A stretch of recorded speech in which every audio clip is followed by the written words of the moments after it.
Bandits spotted wearing Tinubu's signature cap shows what to expect. Dalung.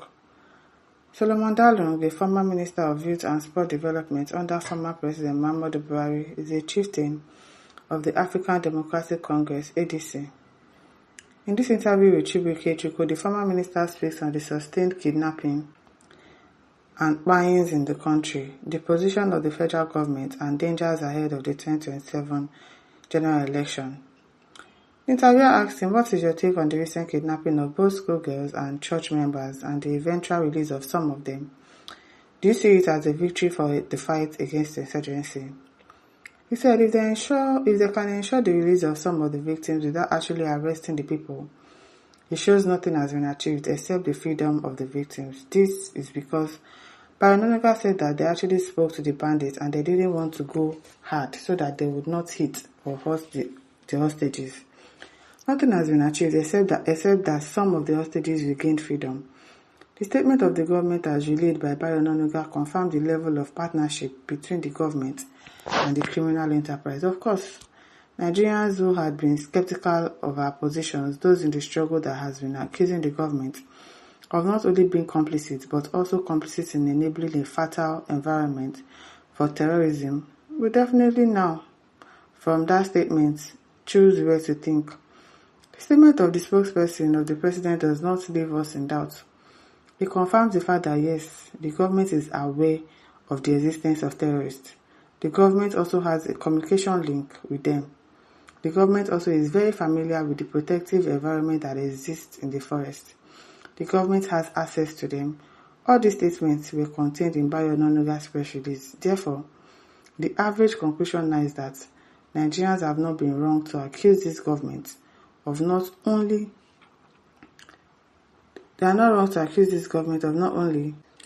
turning the other side, but enabling terrorism and also providing cover for terrorists, sponsors, financiers, and beneficiaries for obvious political reasons. It is impossible for the government to mislead Nigerians that the girls were rescued. That was the language they used, but the girls were not rescued. The girls were released because the terrorists embarrassed the government by releasing a video, yes, of their engagement with the young girls before they were released. It also interrogated them whether they were mistreated.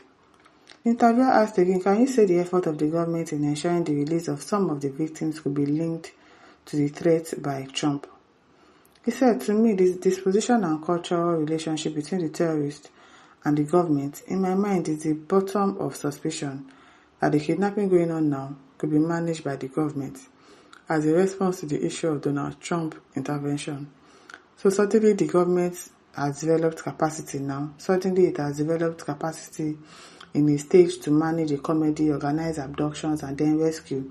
If you want to maybe understand the perspective from where I'm coming, go and interrogate the statement of the Kebbi state government, who said security was provided at the school, but the security was withdrawn or redeployed 30 minutes before the girls were abducted, yes. Then, here we have the government painting a picture of how the girls were rescued without the firing of gunshots, while the terrorists with impunity were addressing the kidnapped girls and telling them, you can go home now. All is well, you see. We did not mistreat you. So the summary of it all is that there is no operation of this nature globally that would end up in a manner with which it has ended up exactly. Because almost like look as if it was a drama. They've already told the children, some people will come and take you out of the school and then later they will bring you back. You just want to, because that's what it looks like, really.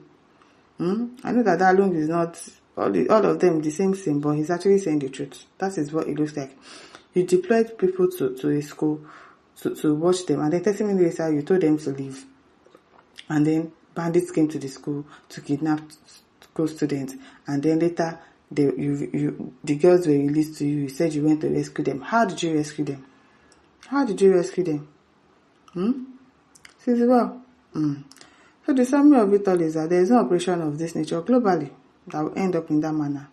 So my take is that in the current fight against terrorism and abductions going around the country, I'm suspecting the partnership between the government and the criminal enterprise. We started with the peace deal in Zamfara, Katsina, and some northern states. The peak of it was in Katsina, where the bandits kingpin, who by the Assistant Commissioner of Police, wore the uniform of the slain police officer while attending a peace meeting organized by the government and the police, whom the deceased commissioner of the fallen hero was commanding, where the terrorist was celebrating in the uniform.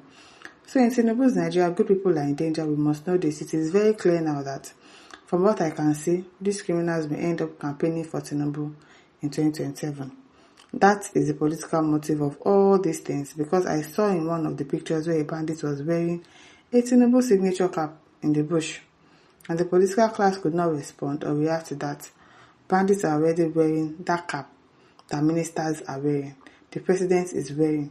Governors have also directed their commissioners to either wear or be fired. It's true. Even, what's his name? D7 governor in Edo State, he also said the same thing. That they should be wearing the cap. If not, they will be fired or something. And the political chemistry of 2027 is very clear. That the Director General of the campaign for Tinubu's re-election definitely will either be a terrorist kingpin in the north, and will have a deputy in those in the southern forest, and they would not allow any other political party to hold rally. They will just mobilize, disorganize, or sack any attempts to challenge Tinubu. So from Tinubu's body language, he does not want to be challenged in 2027. That will not happen because they will challenge him. The interviewer asked, he said Tinubu doesn't want to be challenged in 2027. Are there reasons to justify this position? He said that is why he's going around now converting governors into All Progressive Congress, APC, with a huge consideration. Tinubu will not allow opposition to emerge. Tinubu will not.